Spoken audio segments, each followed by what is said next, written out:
Hello and welcome back to another episode of Golf Parenting 101. I'm your host, Owen Baker, and today my guest is Tyrone Ryan. Tyrone is a former tour professional and the mastermind behind Next Level Golf. Tyrone, thanks for being with us today. And thank you very much, and it's good to be here. Tyrone, would you agree with me when I say that you had the potential to excel in golf, but you felt that something was holding you back, and obviously this was frustrating for you, but as a result of this frustration, you conducted extensive research and ended up developing a program that can greatly assist other golfers. So tell us more about your golf career and ultimately how Next Level Golf came about. Okay, yeah, so I played on the Sunshine Tour for 9 years and I had a win in 2017. So things were looking good. I nearly won in Kenya the following year, and then I kind of felt I'd found myself in the pro golfing life and definitely on the Sunshine Tour. And I just felt I kept getting stuck. I would have a few good weeks and then I would kind of fall off the planet, and then I would try and build it up again, and I just felt I wasn't really moving forward as fast as I wanted to. And then ultimately in 2020, the end of the 2019-2020 season, I called golf a day and decided to pursue other things. And over probably about 6 to 8 months after I stopped playing golf, I sat down and I thought, well, what happened? Where did my career go wrong? And why am I giving up golf it was probably about 8 months after I stopped. I thought, what am I doing? And then I did some research just for myself to figure out what happened, what could I have done better, and what were the best in the world doing that I clearly wasn't. And after doing some research and building a process of how the top players do things, I came up with pages and pages of research of how the best do it and the process they take and how they evaluate their game after tournaments, the process they build before tournaments.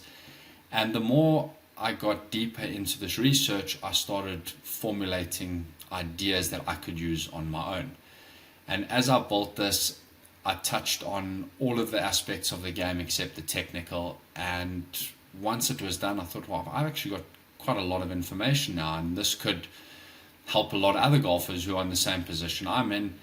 And then I almost started commercializing it and putting it all together in a readable structure. And then eventually, probably about 4 months ago, I'd done everything and I built my website and I kind of went live with it. So it was quite a lengthy process, but in the beginning it was because I wasn't too keen on talking about golf or being involved in golf. Things were a little bit slower, so that was more my research phase. And the more I started getting into it, the more I started playing golf, and then I'd have multiple rounds a week, and then I kind of started enjoying golf. I started implementing all of the things I had learned and I'd built, and slowly through doing that I've actually found the love for golf again, and I actually might pursue golf again, but we'll see how it goes with the course and how golf goes moving forward over the next couple months. Tell us what you see as the purpose of your Next Level Golf program. So it's a development of your mental game and the processes players need to take from pretty much, well, it would be pre-tournament to post-tournament and everything in between. So when you're playing on a new golf course, you've got to build a game plan. But how do you build a game plan unless you know all the information? So what I like to do is build a program that teaches you how to know your own game. So you need to know your distances of every shot that you hit, of every club. You need to know your capabilities of your short game. What shots can you hit? What shots can't you hit? And then you take all of this information which you've learned over time as the building block of the course, and then you can start formulating a proper game plan. Once you've got a game plan, you're going to have multiple scenarios within the game plan. You're going to have an aggressive approach, you're going to have a conservative approach, but you're not going to pick one for one round and one for the other round. You're going to need to mix them up depending on the conditions, wind, the tee positions, the flag position. So your game plan is going to change, but at least you know the core base of your game plan, where to miss it. And once you've got all of that, then we go into stuff like shot analysis and pre-shot identification. So what lie do you have? How's the ball going to come out of the lie? Is it going to move left to right to left out of the lie? Is it going to fly high, low? Are you going to be able to control the trajectory? And these are the things that you need to learn once you identify the lie and be able to execute once you've chosen the correct shot. And then with the pin positions, you've got to know with this lie to a back flag, the ball's going to do this and this and this, and you've got to be able to play for it. And what that does is it gives you clarity within your mental game, within your mental approach.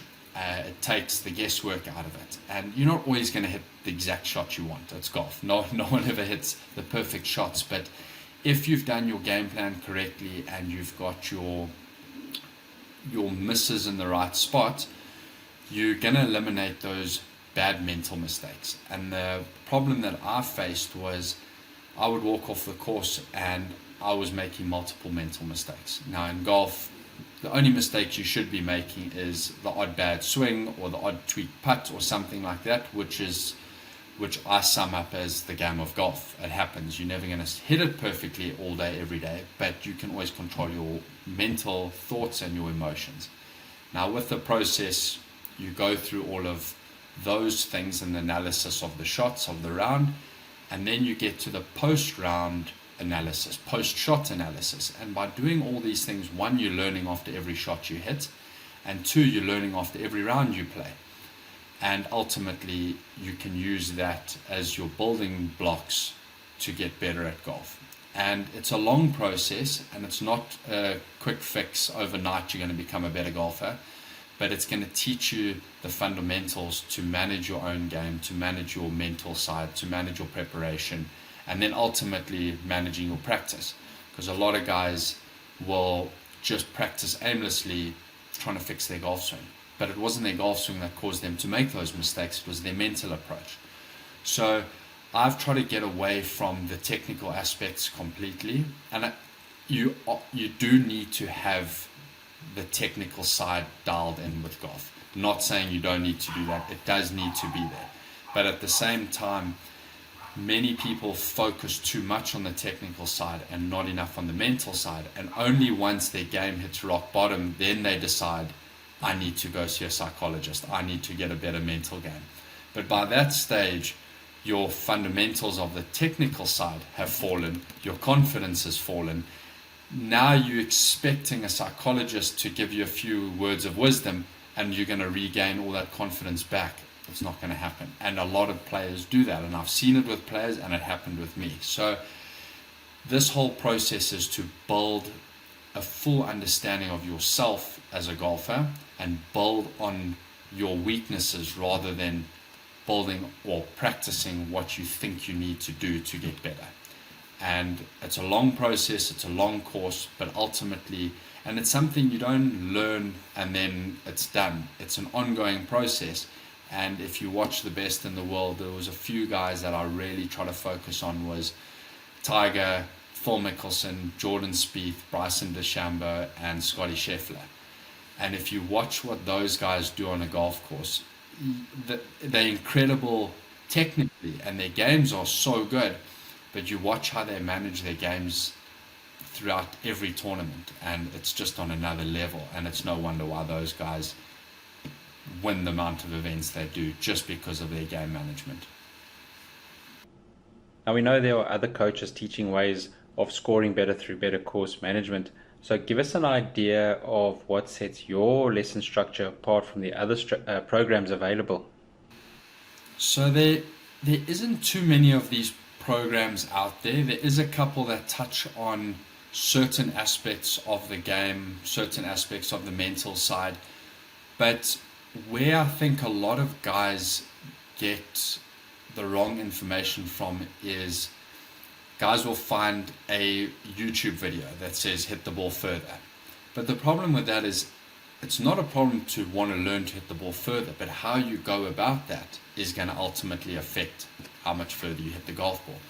So there's too many quick fixes out there, and there's not enough game development courses out there. So it's one thing to say to a player, well, think positively and make sure your swing's on plane every time, and make sure you hit a perfect putt every time you're on the putting green. But how do you get to that position? How do you build the confidence to get to that? And that's where I'm really trying to focus and make sure that every player knows exactly where their strengths are and where their weaknesses are. And I went and built a player comparison of the best stats in the world. And at the time, Jon Rahm was number 1 in the world. Wyndham Clark was number 80 in the world. It was just before he won his first PGA Tour, his PGA Tour event before the US Open. And if you look at their stats, majority of them are very similar, but there's a few aspects of their games where Jon Rahm was just, he's not a lot better, but substantially better than Wyndham Clark when he was 80th in the world. And if you can take those stats and get those to the best of your ability, you will see everything else will start falling into place. But the one interesting thing about those stats were there were a few aspects of Jon Rahm's game where he was actually quite bad. So between 25 and 50 yards, Jon Rahm's actually quite poor. But from 50 yards to 75, he's one of the best. So you can see you don't have to be the best in everything to be number 1 in the world, but there's a few key factors of those stats that give a guy the ability to shoot the low scores, to not make mistakes. And driving was one of them, inside of 100 was another one, and putting from inside of 4 feet, the top putters were 100%, and from outside between 25 and 35 feet, the guys were averaging 11 inches from the hole. So that already shows their up and down rate's a lot higher than the average pro. Their 3-putt percentage is almost nothing. And they're hitting more fairways, which is giving them more birdie opportunities. So that's where I've built my stats sheet, is a case of how many opportunities do you have. Not how many greens in regulation did you hit, how many fairways did you hit. Because sometimes you can hit a fairway and still have a perfect birdie opportunity because you've missed it on the right side of the hole. Or you've hit it to 50 foot on the green, you've hit a green in regulation, but you don't have a birdie opportunity. If you short side a approach shot and you're on the fringe and you're 10 foot from the hole, that's a birdie opportunity. So I've built it in a way of birdie opportunities versus mistakes made. And I find it's given me a much clearer kind of puzzle of what players are doing, that they can say, well, I'm hitting 18 greens around, but I'm shooting 74. And often that happens, the guys will turn around and say, well, I'm hitting the ball good because I'm hitting 18 greens in regulation, but their proximity to the hole is 55 feet. Now, if you take the stats from 55 feet, 3-putt percentage is quite high for most golfers.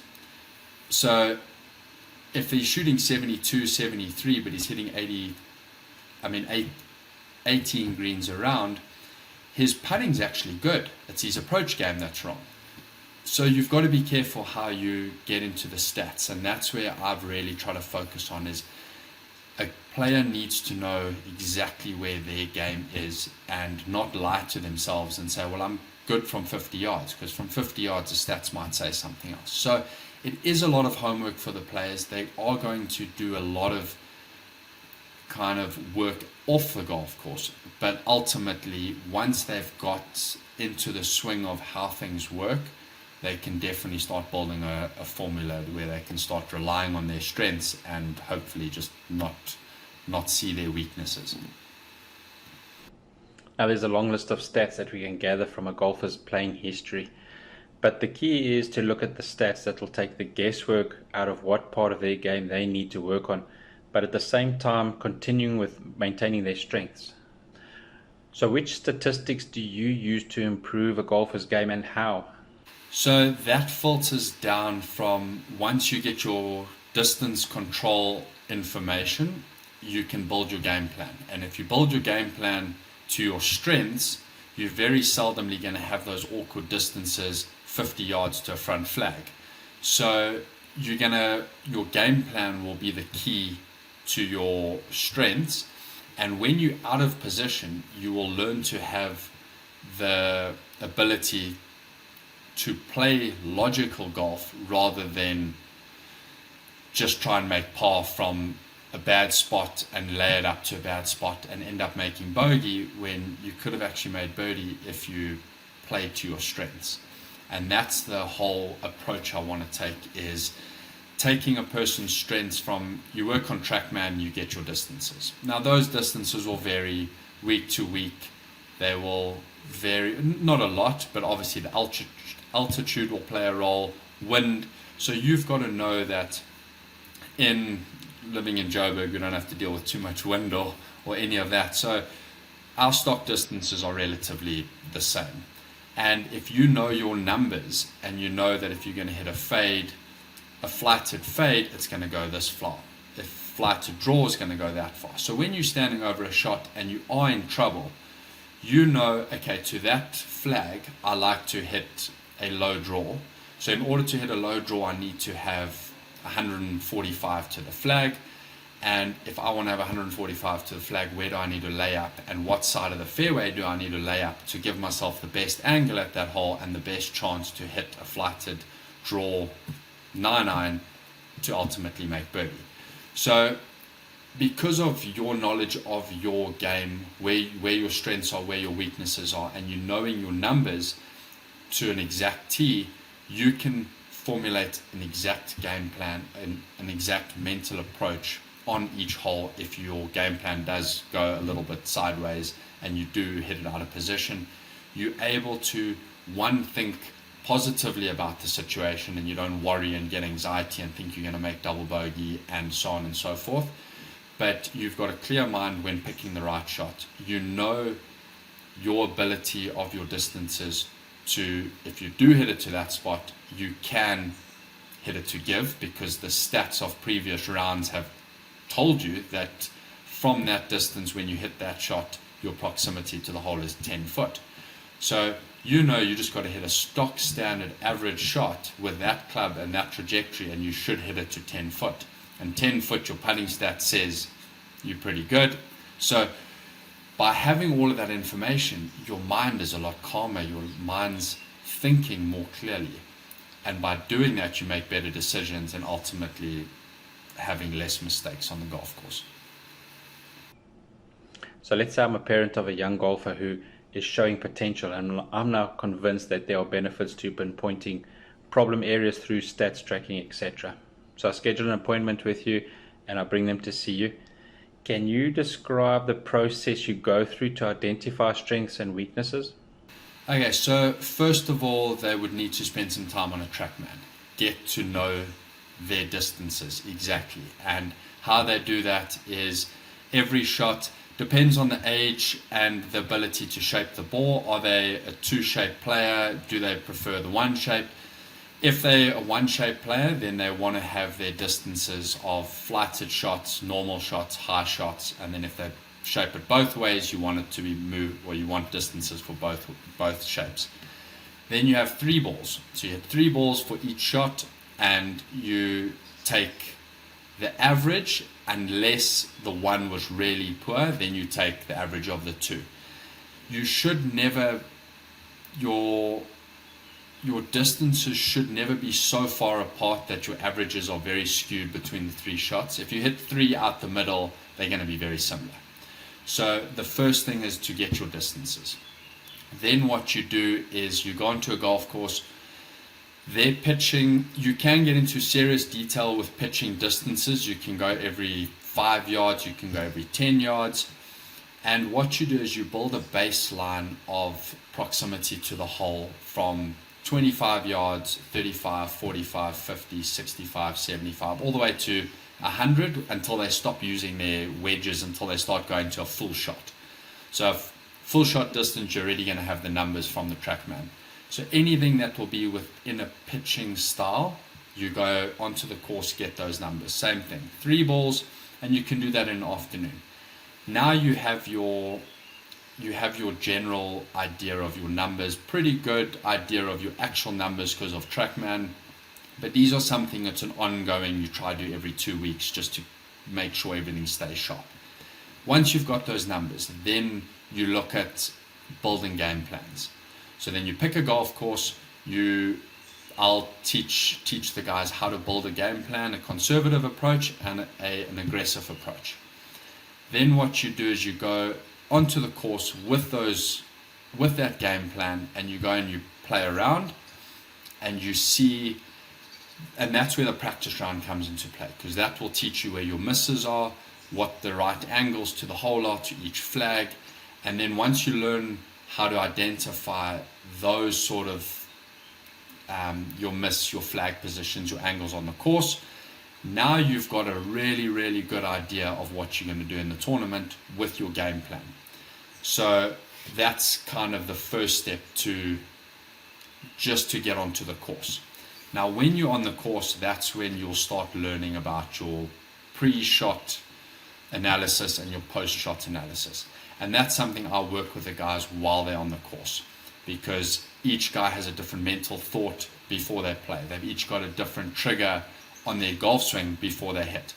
But you need to ultimately incorporate your swing shot thought pattern and your swing process and your mental process, and you've got to combine them all into one.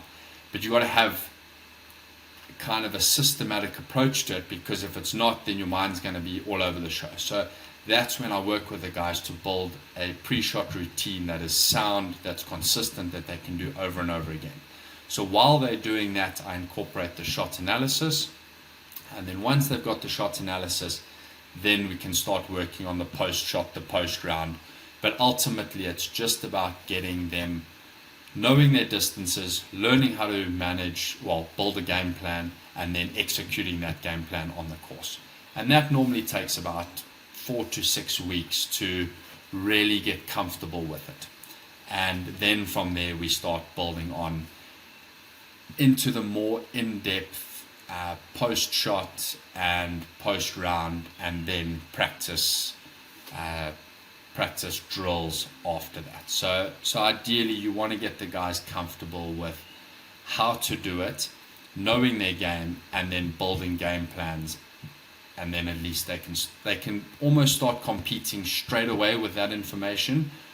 And you don't, if it's off season and you've got 2 months, you can go through the whole program. But to get started, that's what I like to work on with the guys. And then they can at least compete with having a relatively quiet mind and not have this information overload. Proper course management strategies can help golfers of all skill levels to avoid mistakes and keep the big numbers off their scorecard. What role does course management play in your teaching philosophy, Tyrone? So course management's probably one of the most important things out there. And watching and researching over the time, you see a guy like Tiger Woods, how good he was at course management. Even though he was out of position so many times, he was still able to put himself back into position most of the time. And because his game was so good, if he was out of position, he could rely on his game to get him out of the trouble. So I find with course management, one, it's the most effective way to shoot lower scores without hoping to have a perfect ball striking or putting day. Then also with course management, if your course management is good, it quietens your mind down. You got less thoughts going through your head. You got less fear in your head because you know where you're going. You know if you're going to hit driver at that exact target with that shape, you'll miss.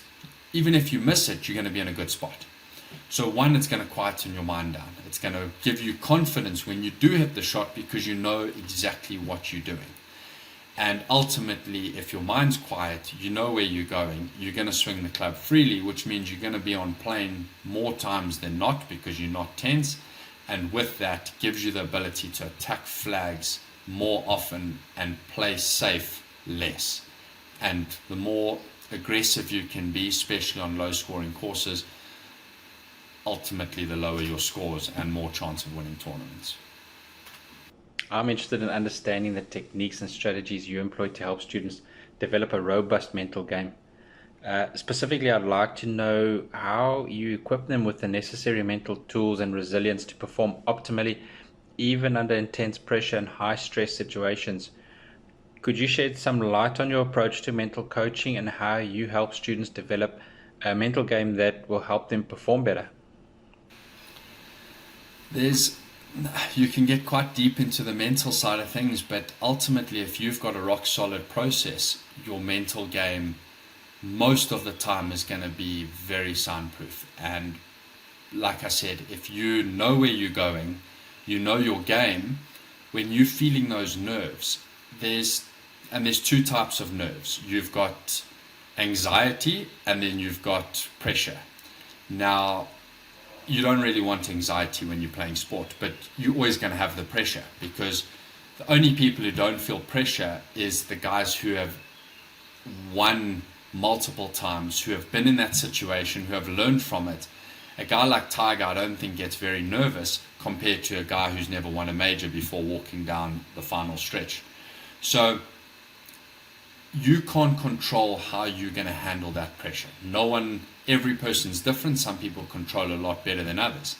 But if you've got a soundproof process, you can manage your anxiety, which ultimately will calm your mind, which will give you a better handle on the pressure at that current time. So it all plays a role, from course management to building the game plan to pre-shot analysis to execution to post-shot analysis. That whole process gets your mind thinking. One, your emotions stay a lot more stable. So your heart rate doesn't climb, doesn't drop, doesn't climb, doesn't drop. And by keeping your emotions more stable, your heart rate stays more stable. And by your heart rate staying more stable, the fear and anxiety can't creep in, and the pressure isn't as maximized because you're a lot more calm. So it's not a one kind of hat size fits all. It's a whole process of building your own mind to manage each situations better, which resulting in a calmer mind at the end of it. And Bob Rotella, I've read all of his books, and he's a big advocate of a process and of getting into a habit. And that's ideally what you need to do as a golfer. You need to have a habit and you need to have a process. And if you're hitting a shot, that's what you do before you hit a shot. And that's what you do before you hit every golf shot. Whether it's a chip or a tee shot, whatever club it is, you've got to have a same systematic approach to every shot. And that's why you hear the best golfers in the world talk about pre-shot routine, or their routine when they're putting is exactly the same every single time. And it's not easy to build a process, but once you know what you're looking for, you can put those pieces together. And with golf, everything changes. So you tweaking something with your putter. Now all of a sudden, you've got your process, but now you've got a different mental thought because of your putting. And you've already got a mental thought before that. So now you've got two mental thoughts, and where do you plug those in to make sure you have a systematic approach? So if you learn to build your own process, if you do have changes or swing changes or technique changes, you can just slot those into your process and nothing else changes. So now I do X, Y, Z plus the new thing and then ABC. And with the new process, you can just slot things in as you feel, but the general process stays the same. And that just creates consistency and it creates a habit, and ultimately you're just a lot more focused when you do it. Your mind's not wandering. When you're in the shot, you're in the shot, and you're not thinking of the purple elephants that are floating around in your head that you shouldn't be thinking of. So it's a whole process, and it takes a lot of work to get that, because you've got to understand it, you've got to build it, you've got to practice it, and then you've got to maintain it. So that's why I say it's a lot of homework that a golfer needs to do. But if a guy wants to become a top golfer in the world, he's got to do these things. So he will take the time to do it and learn it and implement it. Can you give us an idea of some of the specific drills and exercises that you employ in your teaching methods for your students, Tyrone?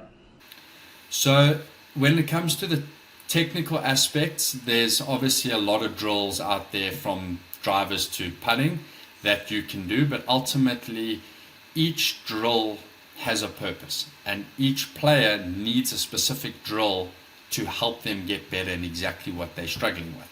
So what I try and do with the technical stuff is I'll match certain drills with what they're trying to work on. But as far as my course goes, with the drills is when they're on the range, you don't just hit balls into the range, you do your full process. So whenever you hit an iron shot, you go through your whole shot analysis process, your pre-shot routine, and you hit a shot. And it's difficult to do that because you might be on the range for an hour and you've hit 10 golf balls or 20 golf balls because you're really trying to focus on it. And when you don't do it right, you step back and you go through it, you bowl into the shot, you hit the shot. And it's the same with chipping, putting, pitching, everything. You've got to practice that process. You've got to practice your pre-shot routine. So you've got to get it right on the range. Once you get it right on the range, you've got to do it on the course. And on the course, it's quite frustrating because sometimes you're not going to get it right, but you've got to have the discipline to say, that wasn't right, step back, do it again. So from a mental perspective of getting things right in practice, that's one thing I really try and work on. Another thing is when you're playing around a golf, you learn to identify your miss, the best spots to be in, the best angles to be in on a golf course. And it's not just a case of, oh, well, I've got a tournament, that's where I need to do it. It's you're playing at your local course. When you're playing the round, you're walking down the fairway, you start looking and you start seeing, hang on a sec, this angle is a lot better to a left flag than this side, or this side's a lot better to the back left flag than the right side.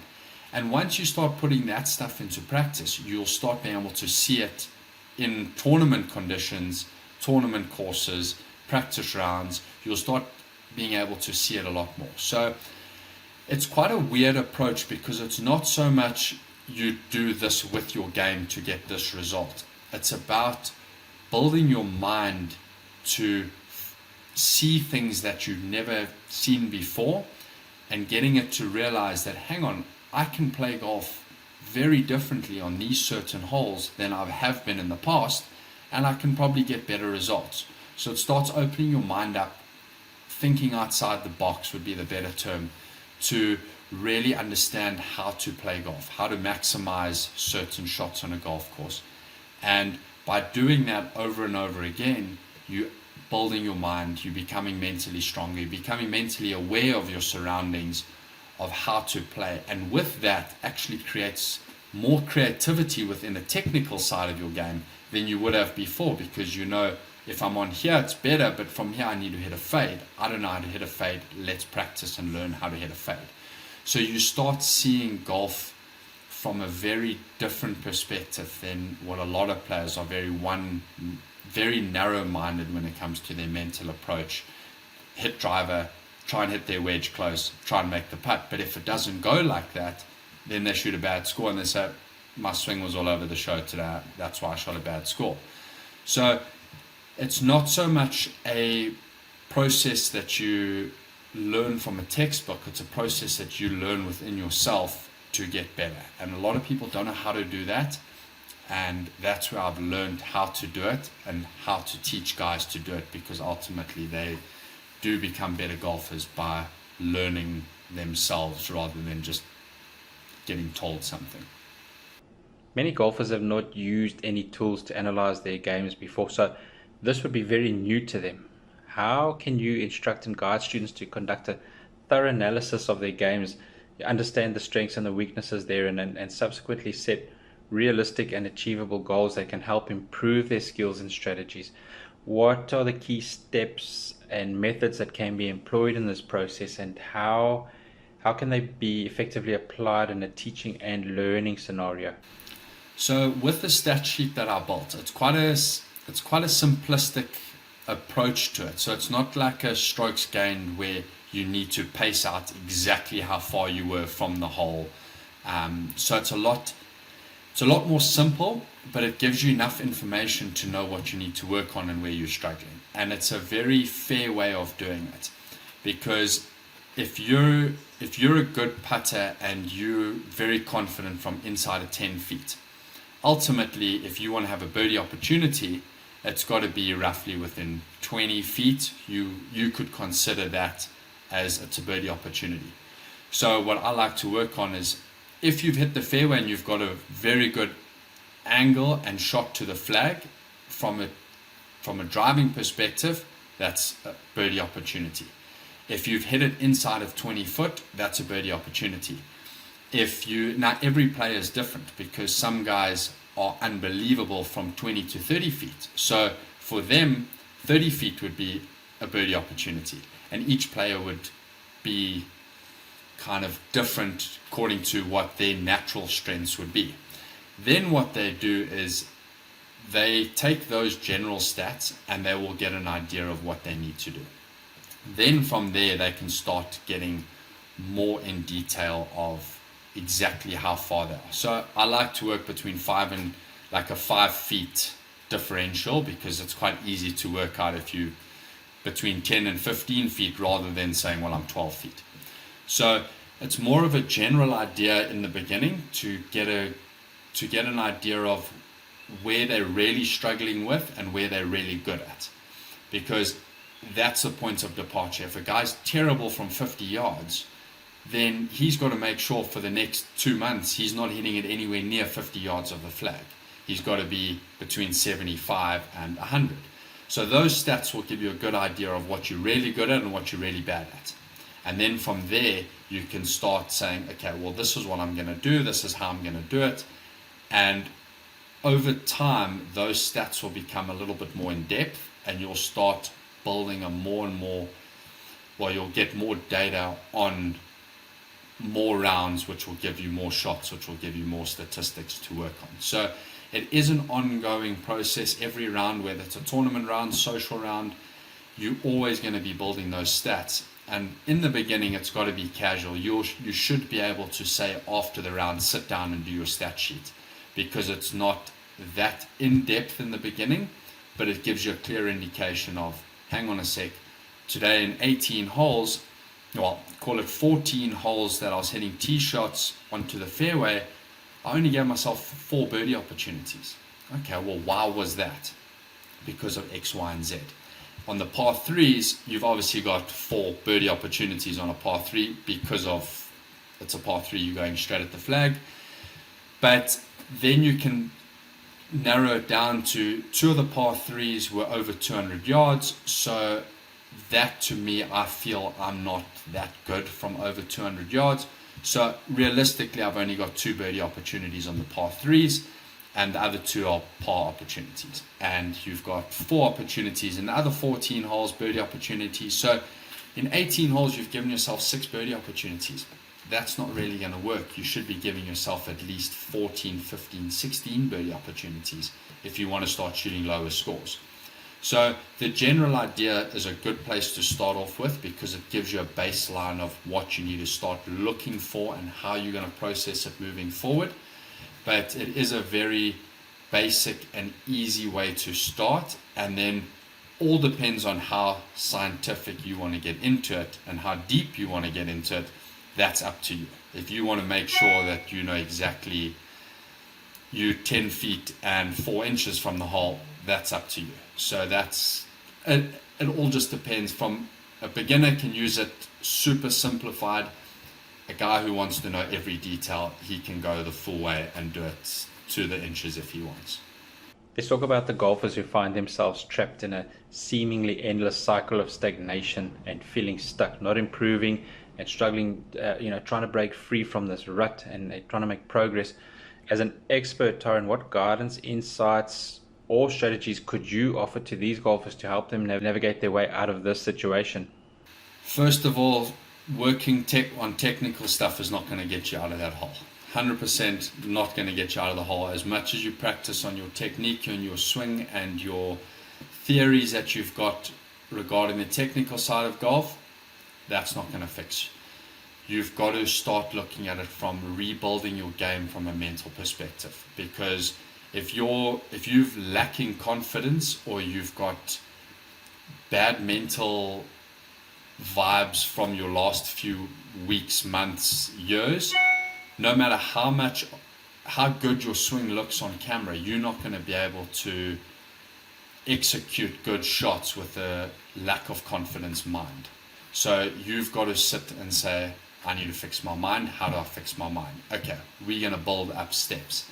And the nice thing with golf is you can hit average golf shots and still have a good result. You don't need to hit perfect golf shots to have a good result. So a lot of guys, they walk off the course, oh, how did you play? Geez, I sclaffed it all day today, but I shot 66. How? Because I was in the right position the whole day. And that was quite a, going back in time when I played a tournament, it was Joburg Open, and the guy I played with, he was all over the show in the third round. I don't think he was close to a fairway. I think I hit 13 fairways that round. I hit 16 greens or 17 greens, and I shot 69 and he shot 66. And I thought, I didn't even see him once today. He was so far away from me, and he beat me by 3 shots. How? The next day, his game was exactly the same, and I think he shot 75, and I think I shot under par again. And I saw that was the difference. The third round, he was in the right spots, and even though his game was nowhere, he was in the right shots and he was able to score. The final round, his game was the same as the day before, but he was in the wrong spots and he shot over par. So you need to know where the good spots are. You need to know where the bad spots are. And if your game's not great, you hit it to your miss. If your chipping if you're not confident with a lob wedge or a sandwich in your hand from off the green, and you've got a front flag, your miss isn't going to be short of the hole because you don't want to be chipping. You want to hit it to 20 foot past. So if you minimize those little errors that creep into your game, you can save 3-4 shots just by not hitting it in bad positions. Approach shots. Now you've got your tee shots. So you can take a guy who's seriously struggling with his game and you put him in the correct position on every hole. He's not going to shoot over par. So that will be the realization to players who are in a rut, that you're not as far behind everyone else as you think. You're just a couple of positions in the wrong place, and that's causing you to have these downward spirals of rounds and moving forward. And it is difficult because players always feel they need to be making 15 birdies a round, but if you break the stats down, you make 3 birdies a round and 1 bogey, you're going to be top 100 in the world according to your stroke average. So, and to most pro golfers, 2 birdies and 1 bogey a round is very gettable. So when you simplify everything, guys realize that, hang on a sec, I'm not far off. I just need to reprogram my thinking in a way that allows me not to be in bad positions and make silly mental mistakes. And that's ultimately what I try and get guys to do. Drawing from your experience working with a diverse range of golfers, could you kindly share some of the common errors or mistakes that you've observed students frequently making in their golf games, whether it be technical mistakes, strategic errors, or even common misconceptions about the game? So the first excuse guys use when they hit a bad shot, have a bad round, my swing wasn't there today. And that's something that a lot of guys use. I use that excuse. Multiple guys on tour use that excuse. I just didn't know where my swing was today, and therefore I had a bad round.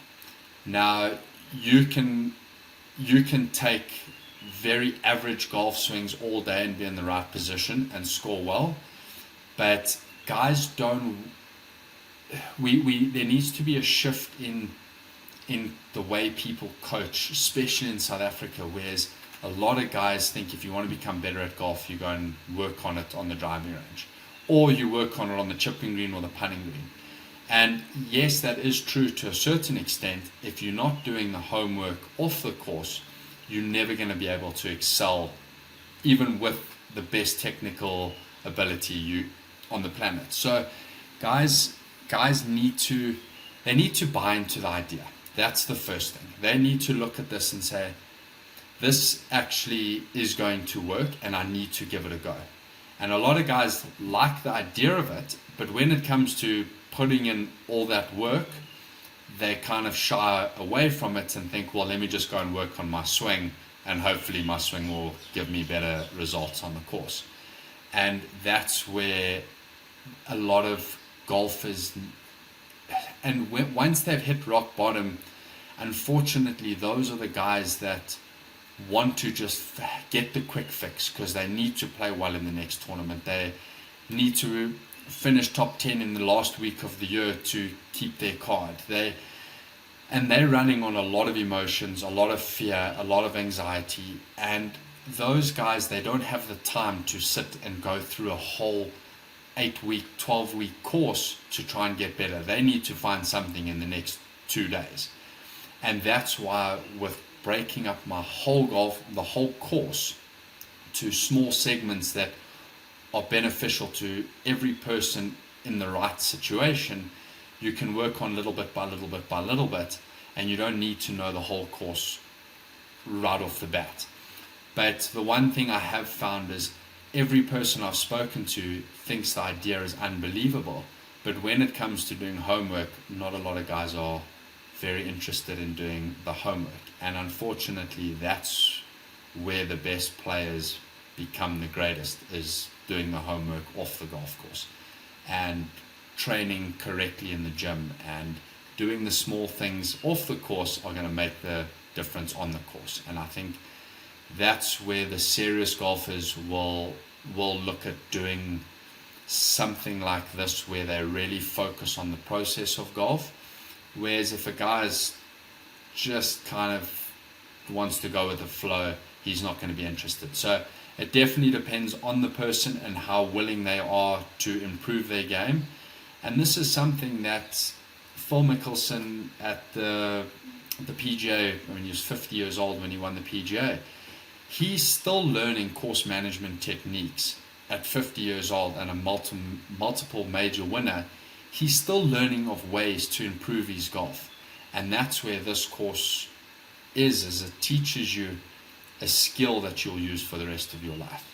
And unfortunately, it's not a quick fix. You're not going to do the course and 3 days later shoot multiple 66s, but you will slowly see your mistakes start winding down a little bit, and you start hitting a lot more good shots and a lot fewer bad shots, and ultimately getting better scores at the end of the day. So from a player's perspective, the guys really need to buy into it and know that what they're doing is going to pay off in the long run. Tyrone, this has been an interesting conversation, and it shows why proper course strategy is so important to shooting better scores. You have provided us with brilliant information and perspective on this subject. If parents of young golfers want to get in touch with you, what would be the best and the easiest way? So they can go onto my website, thenextlevelgolf.com, or they can get in touch with me on social media, Instagram, Facebook, the Next Level Golf, also YouTube, but direct messages on Facebook and Instagram will come straight to me. Otherwise, email is tyrone@thenextlevelgolf.com. They can pop me a mail, we can get in touch, we can do a Zoom, we can see where they are as students, or if a parent wants to get involved, or a golfer. More than happy to see where a guy is and offer him as much help as I can, and then we can always take it from there. So they can get hold of me anytime they want. Thanks again for coming onto the show. Cool. Thank you very much, and I appreciate it. Hey, thanks for watching. To find out more about my player development coaching program, as well as my gap year solution, contact me at owen@bakergolf.co.za. If you have any questions or topics you'd like me to cover in future episodes, feel free to reach out. Until next time, keep supporting your young golfers on their journey to success. I'll see you next week with a brand new podcast. I'm Owen Baker, and I'm happy to help.